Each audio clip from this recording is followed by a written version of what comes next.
Hello, everyone, and welcome to the Core & Main Q3 2023 earnings call. My name is Seb, and I'll be the operator for your call today. If you would like to ask a question on today's call, you may do so by pressing star one on your telephone keypad, or if you would like to withdraw your question, please press star two. I will now hand the floor over to Robin Bradbury, VP Finance and Investor Relations. Please go ahead. Thank you. Good morning, everyone. This is Robin Bradbury, Vice President of Finance and Investor Relations for Core & Main. We're excited to have you join us this morning for our fiscal 2023 third quarter earnings call. I am joined today by Steve LeClair, our Chief Executive Officer, and Mark Witkowski, our Chief Financial Officer. Steve will lead today's call with a business update, followed by an overview of our recent acquisitions and long-term value creation targets. Mark will then discuss our third quarter financial results and full-year outlook, followed by a Q&A session. We will conclude with Steve's closing remarks. We issued our fiscal 2023 third quarter earnings press release this morning and posted a presentation to the Investor Relations section of our website. As a reminder, our press release, presentation, and the statements made during this call include forward-looking statements. These statements are subject to risks and uncertainties that could cause actual results to differ from our expectations and projections.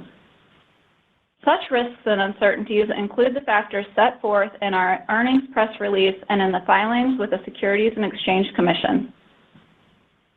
We will also discuss certain non-GAAP financial measures which we believe are useful in assessing the operating results of our business. A reconciliation of these measures can be found in our earnings press release and in the appendix of our investor presentation. Thank you for your interest in Core & Main. I will now turn the call over to Chief Executive Officer, Steve LeClair.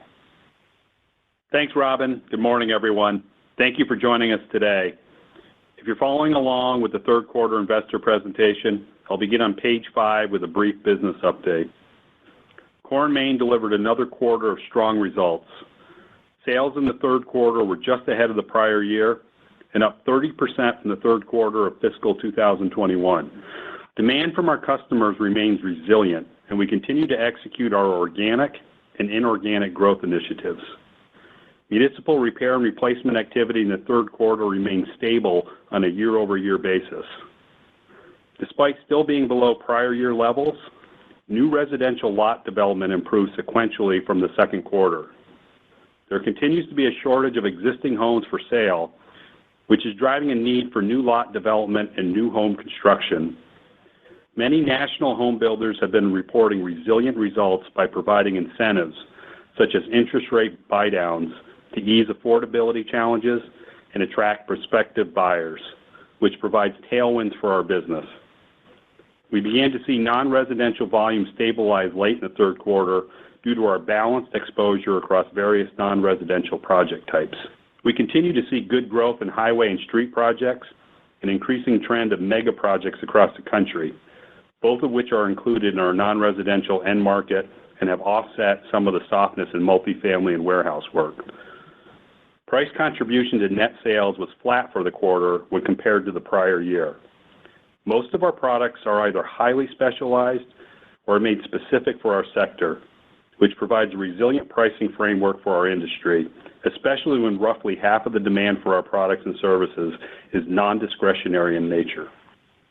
Gross margin in the third quarter was 50 basis points lower than last year as inventory costs continue to catch up with the current market prices.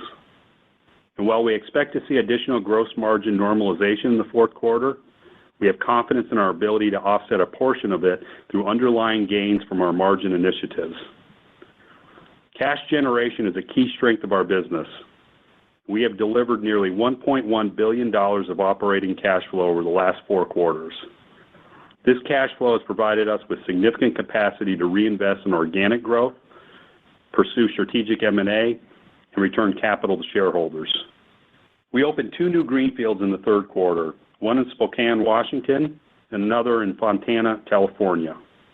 These new locations extend our product offerings in underpenetrated markets, building on our commitment to make our products and expertise more accessible in every region we serve. Greenfields are a powerful way for us to expand geographically. We are well positioned to do so given our scale and talent pool. Each time we add a new location, we are adding new sales resources and reducing the average distance and time for us to serve our customers' orders. This enhances our overall value proposition, giving us the opportunity to gain local market share. We have opened 4 greenfields so far this year. We will continue to use greenfields as a lever to drive above-market growth in attractive markets going forward. We continue to target attractive M&A opportunities using our disciplined approach, announcing 3 new acquisitions after the quarter: Enviroscape, Granite Waterworks, and Lee Supply Company. So far this year, we have signed or closed 8 acquisitions with combined annualized net sales of over $330 million. These acquisitions enhance our product offering and help us achieve a leading position in desirable markets. We are committed to our goal of driving 2 to 4% annual net sales growth from M&A each year over the next several years, and I will provide more details on our recent acquisitions shortly. Lastly, on capital deployment, we executed 1 share repurchase transaction during the quarter and another after the quarter, deploying nearly $300 million of capital to retire 10 million shares. We have deployed $770 million of capital so far this year to repurchase and retire 30 million shares in total. Our capital allocation strategy is clear. We expect to continue investing in organic growth and margin enhancement, execute on our robust M&A pipeline, and return excess cash back to shareholders through share repurchases or dividends. Now turning to page 6, I'll provide an overview of our recent acquisitions. Enviroscape is a leading provider of geosynthetics and erosion control products operating out of 1 location in Ohio. Since 2003, the team at Enviroscape has established themselves as a trusted partner within the geosynthetics market due to their expertise and reputation for first-class service. Their specialty products complement our existing business, and this opportunity provides additional capacity to expand our geosynthetics reach and capabilities. Granite Waterworks is a leading distributor of pipes, valves, and fittings and storm drainage products for contractors and municipalities in central Minnesota. Since 1990, their experienced team has consistently delivered high-quality products and personalized service to their customers from their Waite Park, Minnesota location. The local relationships and commitment to dependable service that Granite Waterworks will bring to Core & Main will greatly amplify our capabilities and presence throughout Minnesota. Lee Supply is a leading specialty distributor and fabricator of high-density polyethylene pipe and other related services, including HDPE fusion equipment rentals and custom fabrication capabilities. For nearly 70 years, Lee Supply Company has been delivering innovative solutions and providing top-quality products to municipalities, contractors, and other environmental and industrial customers. They operate out of 4 locations in Pennsylvania, South Carolina, and West Virginia, primarily serving the eastern United States. Their products and fabrication capabilities significantly enhance our HDPE product offering while providing our customers with additional expertise in fusible pipe applications. Each of these businesses offer expansion into new geographies, enhance our product lines, and add key talent, while aligning with our strategy of advancing reliable infrastructure across the U.S. Our pipeline of potential acquisitions remains robust, and we expect to continue adding and integrating businesses to support our growth. Given the fragmented nature of our industry and our modest market share, we have a significant opportunity to continue growing through acquisitions for many years to come. On page 7, we highlight the value creation story we discussed at our recent Investor Day. Our long-term growth algorithm starts with our end markets. We have diversified end market exposure between municipal, non-residential, and residential construction markets nationwide. We maintain a balanced mix of sales between new development and repair and replacement projects. Each of our end markets have grown in the low single-digit range historically, and we expect the fundamental demographic trends and drivers of growth in our markets to continue. We expect multi-year tailwinds in the residential and non-residential end markets. When coupled with healthy municipal budgets and the potential for significant federal proceeds, we believe end market volume growth over the long term will be between 2 to 4% per year. We've also demonstrated a history of organic above-market volume growth, producing 3 points of market outperformance over the last 5 years. And we believe that our long runway of growth opportunities in underpenetrated geographies and underpenetrated product lines, coupled with our industry-leading capabilities and operational excellence, will continue to drive organic above-market growth in the range of 2 to 4% annually. Our M&A pipeline is robust, and we continue to acquire businesses in our highly fragmented markets through bolt-on and complementary acquisitions. We are confident we can continue to drive another 2 to 4% of annual net sales growth from M&A over the next several years. Collectively, our end markets, above-market growth capabilities, and M&A strategy result in average annual net sales growth ranging from 6 to 12%. In terms of margins, we expect to continue executing on our private label, sourcing optimization, and pricing analytics initiatives while leveraging our scale, productivity, and operational excellence to drive 30 to 50 basis points of adjusted EBITDA margin expansion annually. We believe that our profitable growth, agile business model, and focus on efficiency will continue to generate strong operating cash flow at a rate of 60 to 70% of adjusted EBITDA, underpinned by a strong balance sheet to provide robust capital deployment. We are better positioned than any other distributor in our industry to capitalize on these growth levers, and we are excited about the opportunities ahead. As part of our Investor Day event, we released 5-year financial targets and provided additional details on the growth, profitability, and cash flow initiatives we have in place to continue operating this business with success while driving shareholder value. I'd like to thank everyone who either attended in person or listened virtually. If you haven't seen it yet, the replay is posted on the Investor Relations section of our website, and I highly encourage you to watch it to get a deeper understanding of what makes our business so special and the opportunities that we have for long-term profitable growth. With that, I will now turn it over to Mark to discuss our financial results and full-year outlook. Go ahead, Mark.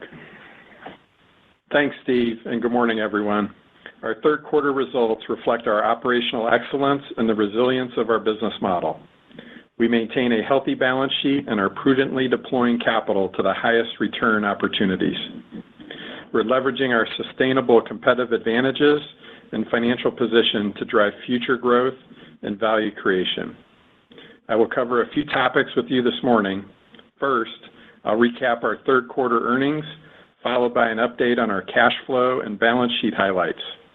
Then I'll provide our updated financial outlook for fiscal 2023 and a preliminary framework for fiscal 2024. I'll begin on page 9 with highlights of our third quarter earnings. We reported net sales of just over $1.8 billion for the quarter, which was just above the prior year period and consistent with our expectations. Price contribution was flat for the quarter, while organic volumes were down low single digits. The cumulative effect of acquisitions over the past year contributed approximately 3 points of growth to net sales.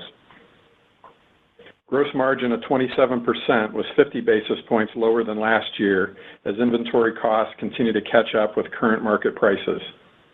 Our local teams have executed very well to sustain our margins by optimizing inventory levels, reacting with discipline to market prices, and continuing to drive our gross margin initiatives. Selling, general, and administrative expenses increased 4% to $240 million for the third quarter. The increase in SG&A reflects the impact of acquisitions and cost inflation. Interest expense was $20 million for the third quarter compared with $16 million in the prior year period. The increase was due to higher variable rates on the unhedged portion of our senior term loan. We recorded income tax expense of $39 million for the third quarter compared with $40 million in the prior year period, reflecting effective tax rates of 19.8% and 18.3% respectively. The increase in effective tax rates was due to a decrease in partnership interests held by non-controlling interest holders. We recorded $158 million of net income in the third quarter compared with $178 million in the prior year period. The decrease was primarily due to lower operating income. Diluted earnings per share in the third quarter was 65 cents, which was in line with the prior year period. Diluted earnings per share decreased due to lower net income, offset by lower share counts following the share repurchase transactions executed throughout the year. Adjusted EBITDA decreased approximately 5% to $260 million, and adjusted EBITDA margin decreased 90 basis points to 14.2%. The decrease in adjusted EBITDA was due to the reduction in gross margin and the impact of cost inflation on SG&A. Turning to page 10, we delivered excellent operating cash flow in the third quarter of $373 million, reflecting over 140% conversion from adjusted EBITDA. We continue to optimize inventory levels now that supply chains have improved. On a year-over-year basis, net inventory was down about $325 million, or roughly 28%, even with higher product costs, inventory acquired through acquisitions, and new inventory to support greenfields. We expect strong operating cash flow conversion again in the fourth quarter as we continue to optimize inventory levels and deliver a normal seasonal reduction of working capital. Net debt leverage at the end of the quarter was 1.5 times, and our available liquidity stands at more than $1.3 billion, providing ample liquidity to continue investing in growth and returning capital to shareholders.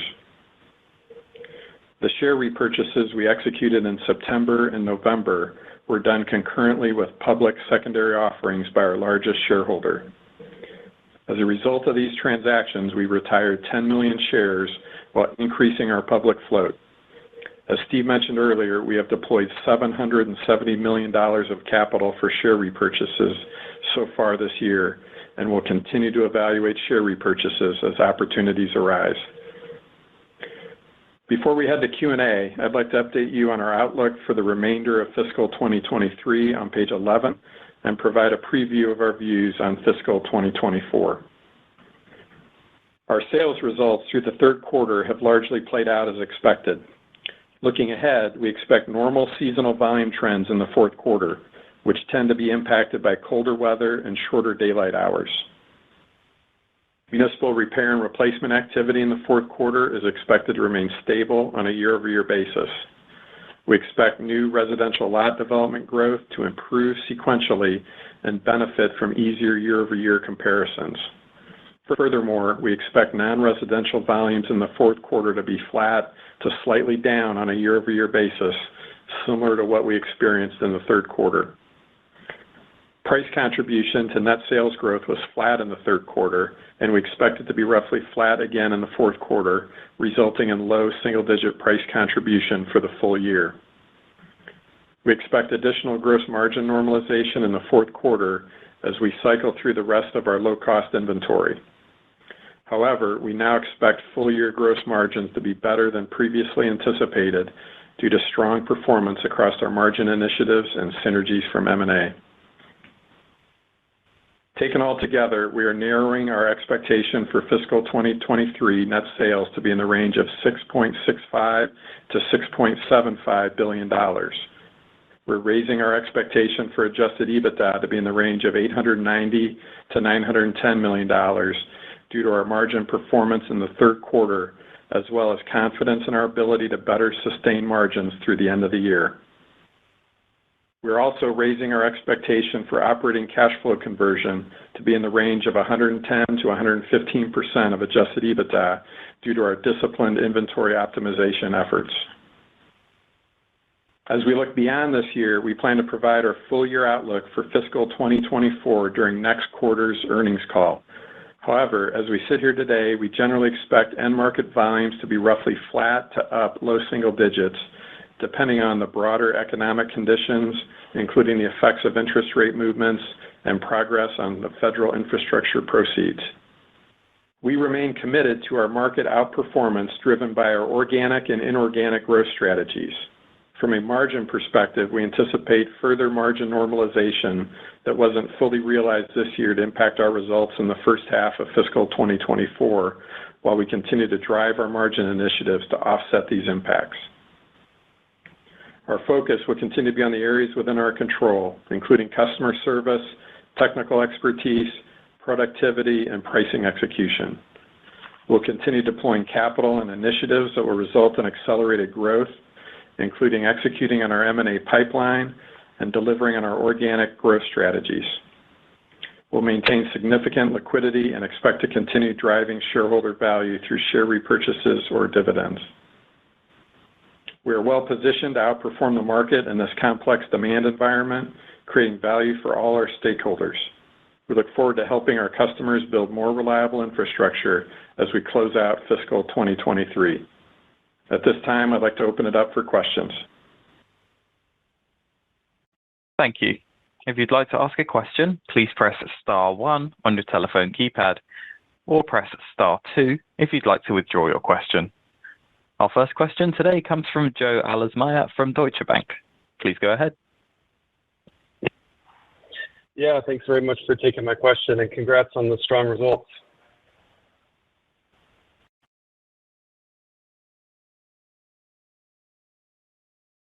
Can you guys hear me? Thanks, Joe. Thanks for the question. Yep, Yeah. We can hear you now. Thanks. Hey, sure. Okay, great.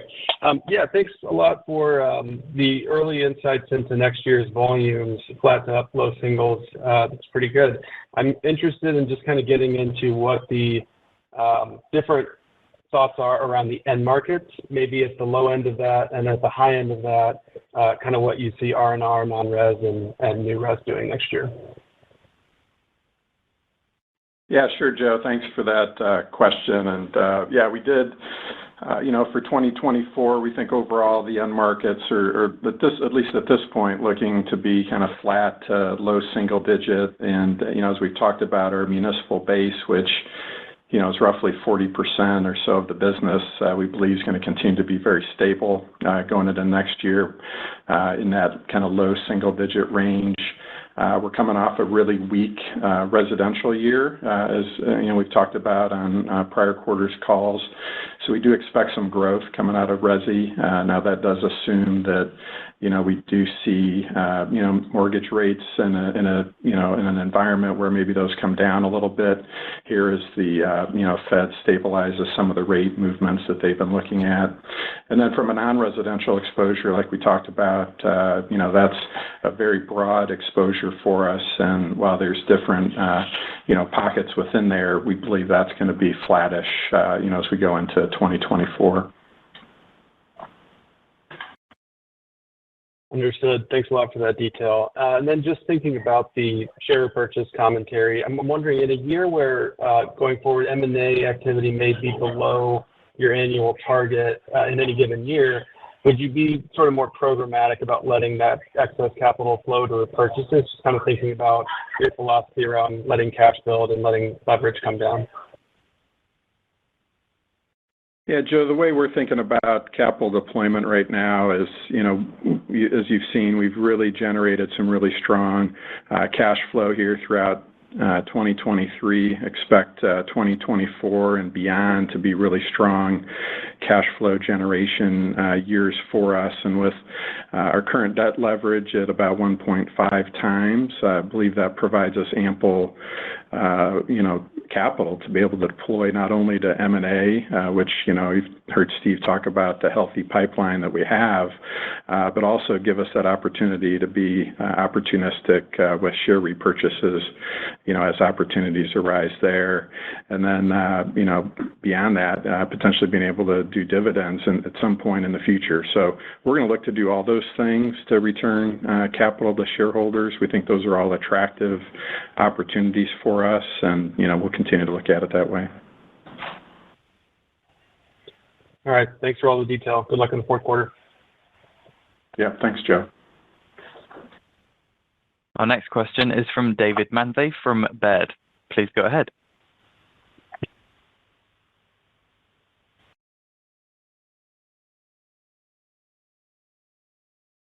Hello, David. Your line is now open. Could you please check you're not on mute?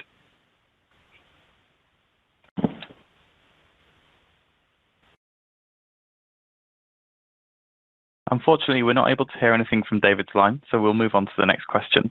The next question comes from Kathryn Thompson at Thompson Research Group. Kathryn, please go ahead. Hi, thank you for taking my questions today. Looking forward into next year and tagging on the question on M&A. First, could you give a little bit more color in terms of how the appetite may have changed for targets as you go into next year? What's different, and how do you feel about M&A environment next year? And then have your priorities changed in terms of types of end markets given the changing landscape for mega projects? Thank you.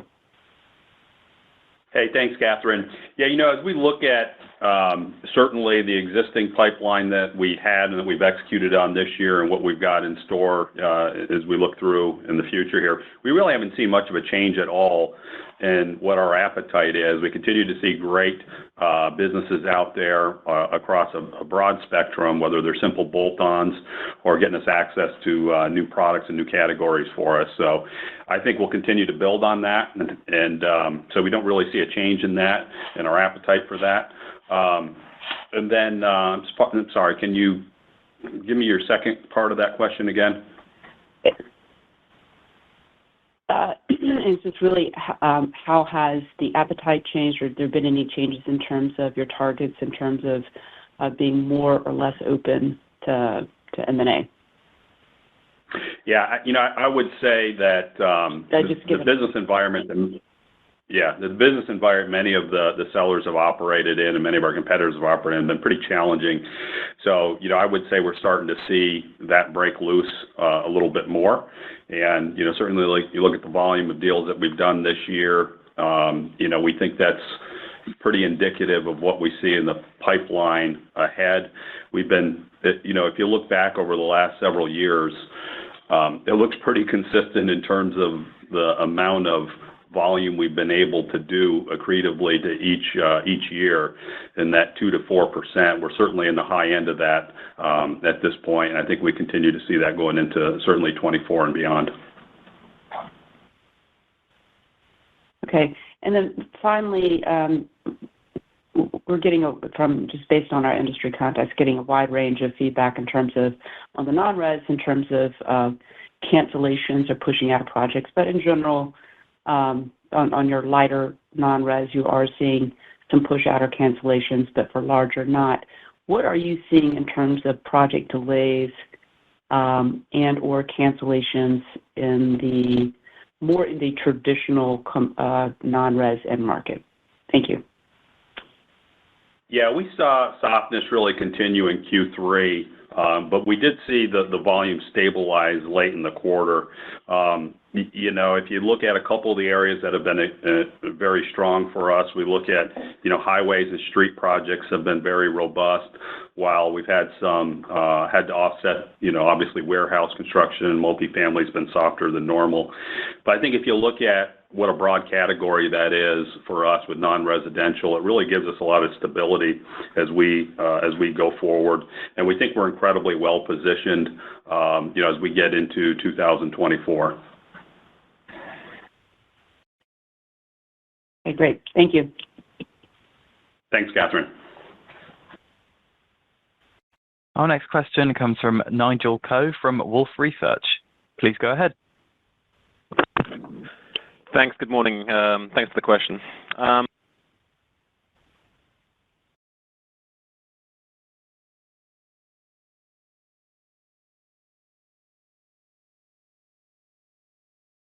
Sneak another one on the back end of that. The unit cost of inventory. Not looking for decimal points here. Nigel, you cut out on us. If you wouldn't mind answering or asking that question again. Sure. Just on the inventory, good progress on working down inventory from where it was this time last year. How much further there's to go on this inventory rebalancing process? And I'll ask a follow-up question.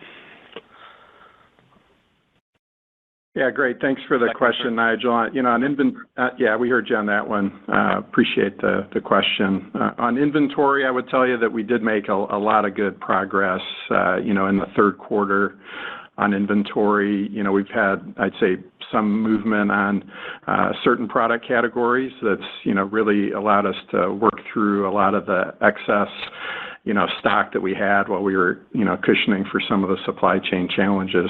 I'd say there's still a handful of product categories that we're working down yet.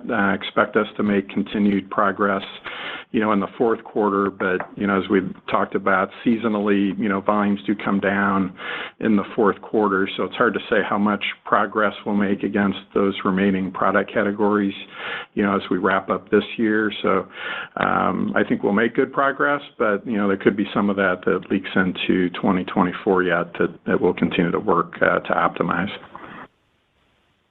Okay, so it sounds like there might be a slight tailwind in 24, but it looks like we're in good shape.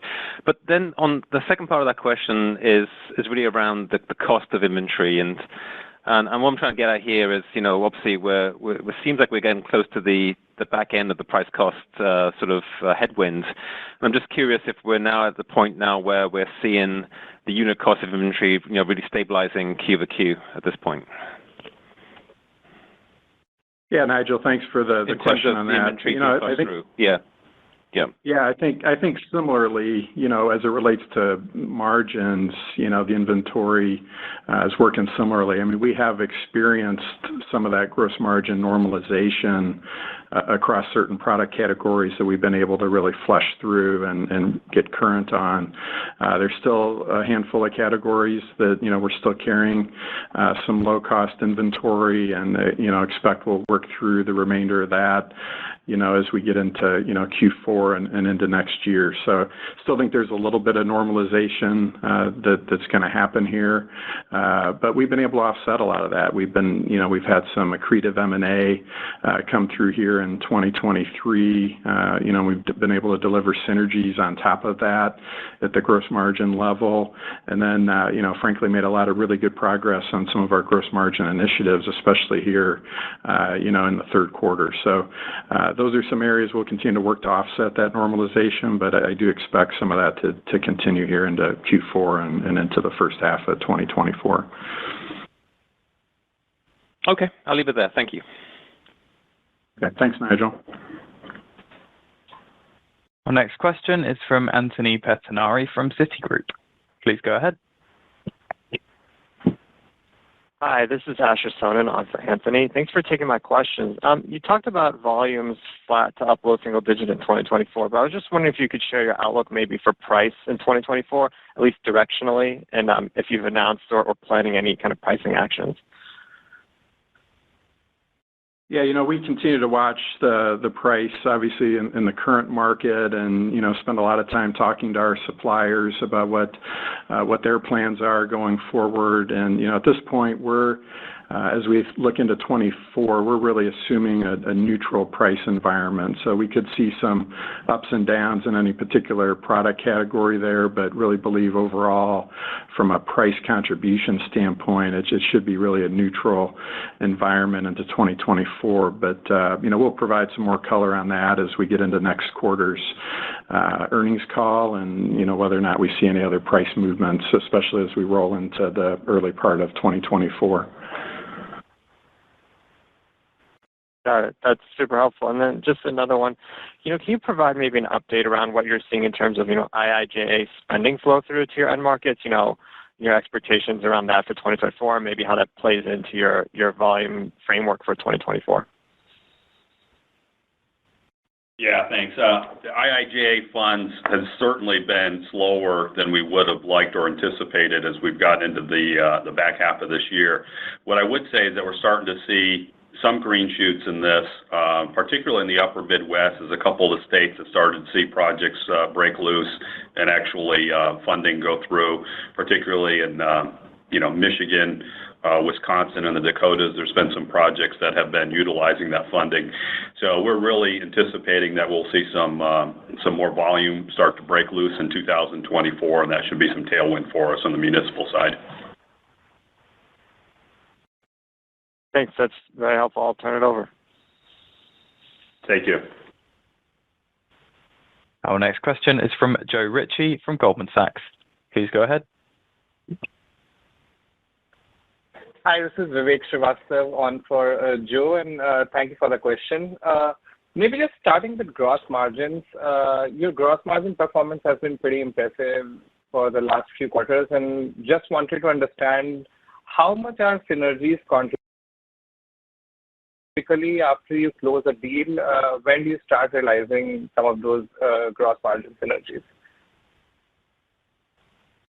Yeah, thanks, Vivek, for the question. You know, as we talked about, we expected, you know, some gross margin normalization throughout 2023, kind of in that 100 to 150 basis point range. And, you know, we did definitely experience, you know, some of that pressure on some of these product categories, like I've talked about, that we've flushed through that lower cost inventory.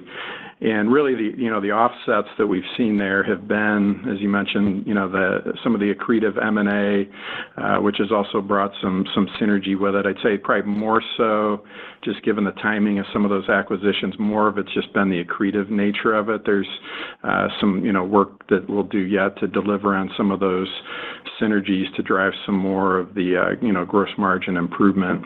And then, you know, I'd say a lot of good progress in the quarter on some of our sourcing optimization work, you know, that's brought in some nice, you know, overperformance, more so than I'd say we were expecting in the third quarter. So those are really the elements of it, you know, in terms of breaking them all out specifically. We're not necessarily going to do that, but I did want to give you some additional color there on what some of those drivers are.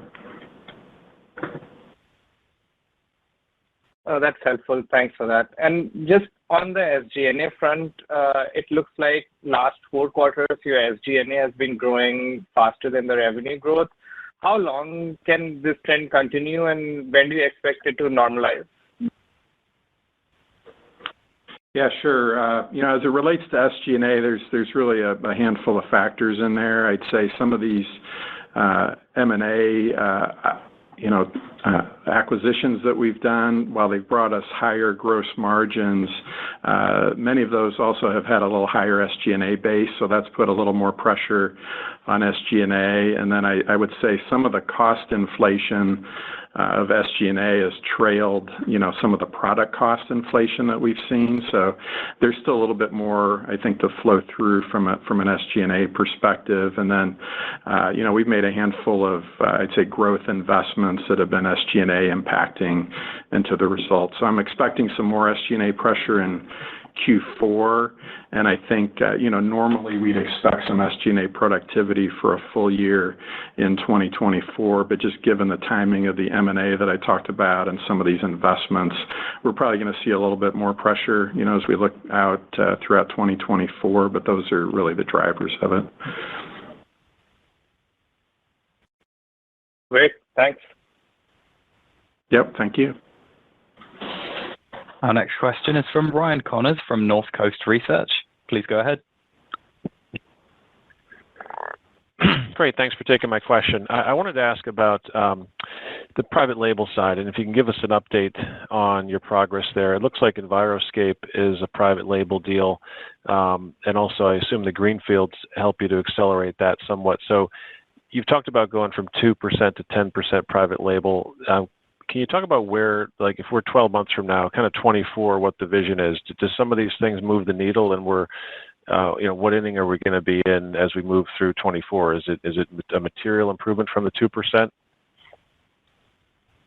Yeah, Ryan, this is Steve. So appreciate the question. Yeah, certainly Enviroscape has, you know, some private label, you know, content to it for our geosynthetics business for sure. You know, as we look at how we expand that, there's just a broad assortment of products and accessories out there that we've been able to develop beyond certainly geosynthetics, but when we get into, you know, other accessory kits and things along those lines.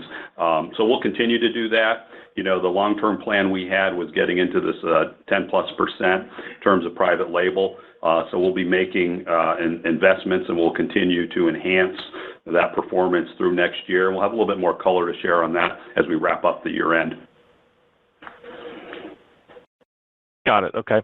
And then my other question was on specific line, which is water metering and AMI. Can you give us any update on what you're seeing there, both in terms of the near-term demand cadence and also M&A? It seems like metering was more of an M&A focus a few years ago, but kind of the recent deal flow doesn't seem like metering's really been as much of a part of that. So is that, just curious whether that's intentional or whether that's just a function of what's for sale out there? Yeah, if you look at our quarterly results that we had, meters was an incredibly strong quarter, and a lot of that was, backlog that we've had for projects that were executed, where now we're starting to see that supply chain ease up with a couple of our key manufacturers and getting that product out to go execute. Bidding activity remains incredibly strong. You're certainly seeing where AMI and advanced metering has become much more broadly accepted. And we play a key role in helping to get that out to those customers, whether they're small rural customers looking at AMI systems or even some of the large metropolitan areas. So we continue to see really, a lot of strength in that end market. From an M&A perspective, we did a couple acquisitions early on to get access to certain lines.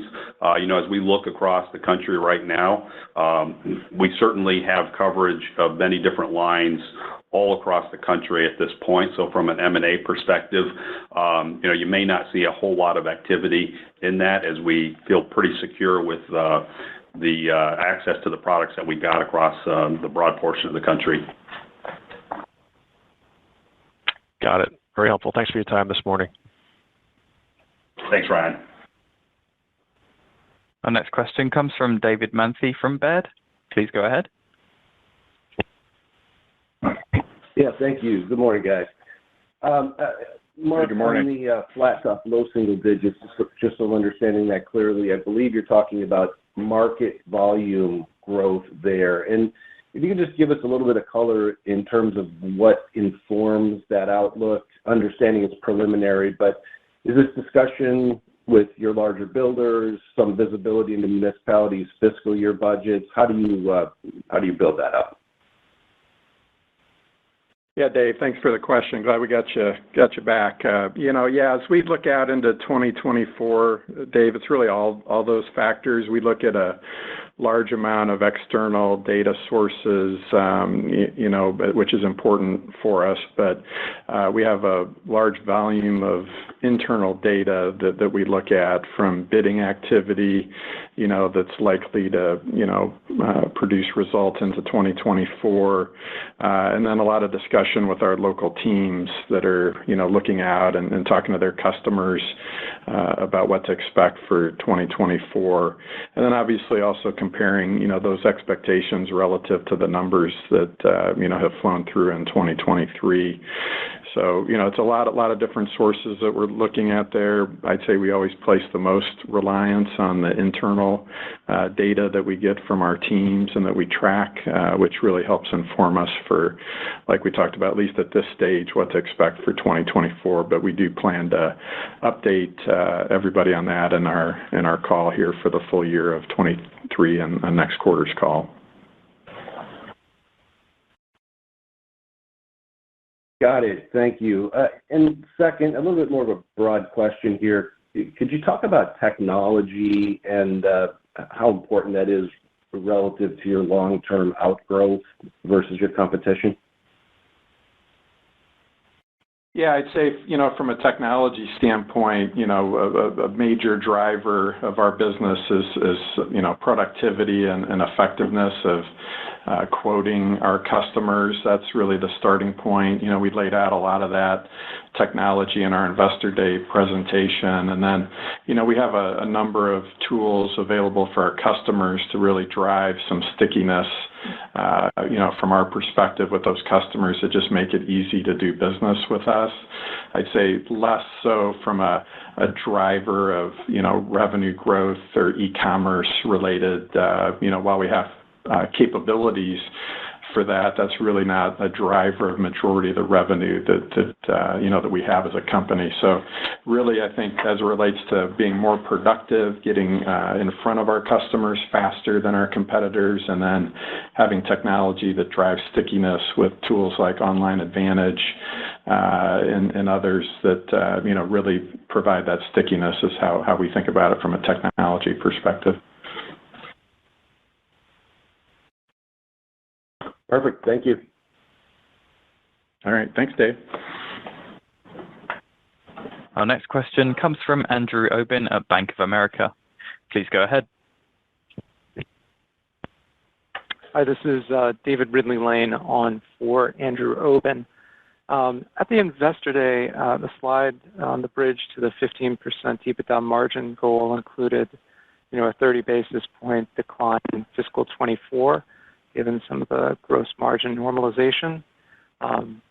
Given you're raising fiscal 23 EBITDA margin by about 55 basis points, should we think about that as being, more like an 80 to 90 basis points decline in 24? Or are some of these margin improvements sustainable, i.e., is this sort of a timing impact, or have you been sustainably outperforming your plan on gross margin? Yeah, David, thanks for the question on that. I'd say we've definitely been, pleasantly surprised with the gross margin performance throughout 2023, and definitely the pricing stability that we've seen in the market has helped drive some of that. So while we're seeing some low-cost inventory, catch up with market prices, the stability of pricing, I would say, has provided better results than we had anticipated early on, when we kind of laid out the gross margin normalization. There's still risk, and we'll watch that, while prices are stable, that can put some pressure on margins. So we're still guiding towards, gross margin normalization in Q4 and some of that spilling into 2024. But, if we can keep executing on our gross margin initiatives, we're going to be in a good position to offset, as much of that as we can and hopefully minimize, what that impact looks like, in these out years. Got it. I mean, I guess another way of asking it, you talked, I think, in the past about 100 to 150 basis points of one-time gross margin benefit. Are you thinking now, more closely to the 100 basis point piece of that range?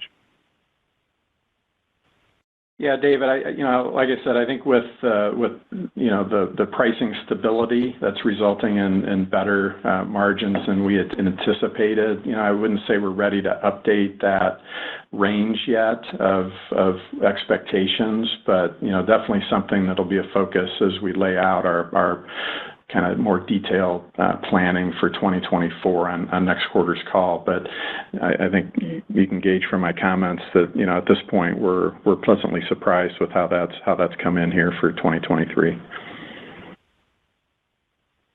If I could sneak one more in, you did mention sourcing optimization. Sure. It's been helpful. I'm just thinking, all your peers, everyone is destocking.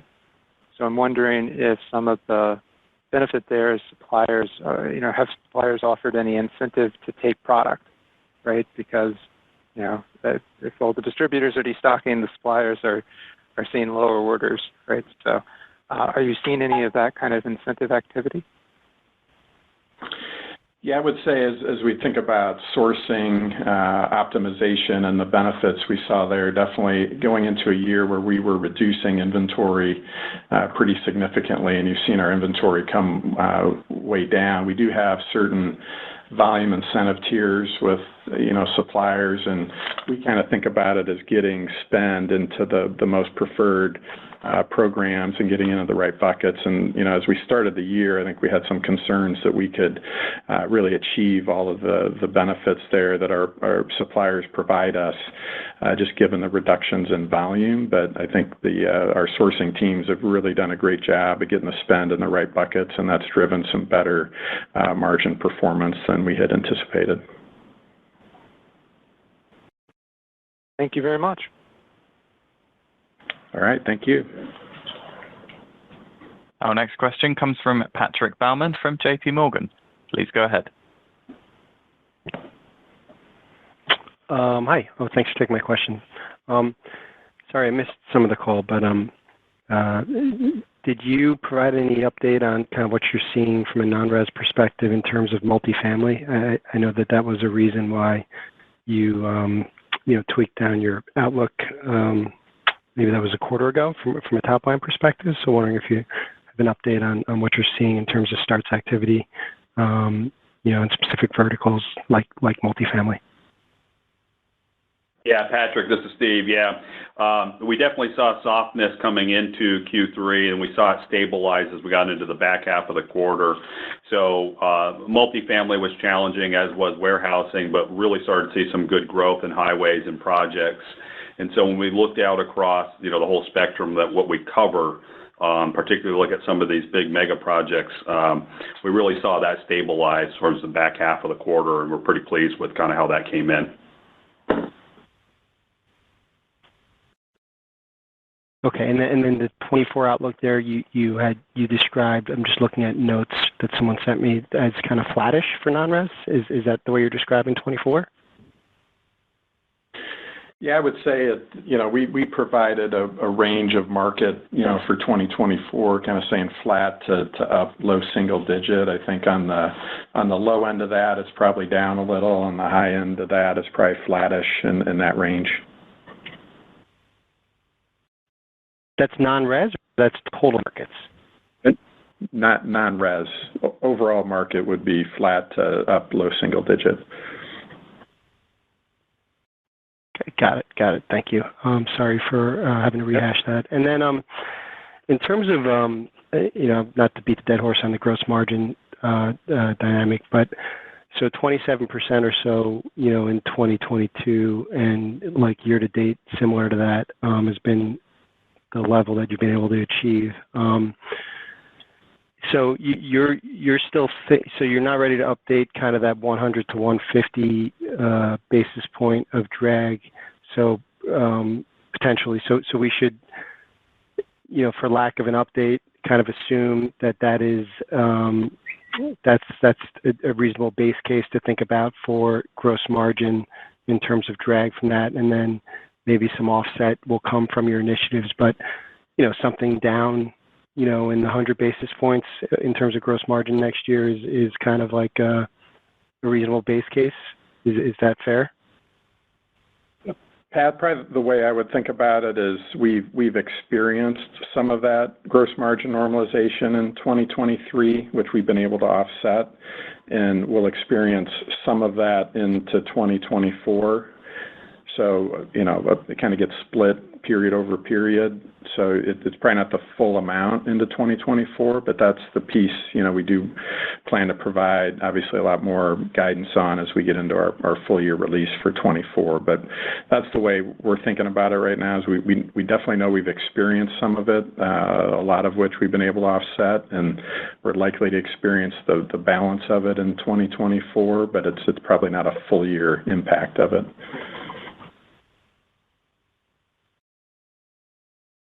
Okay, that's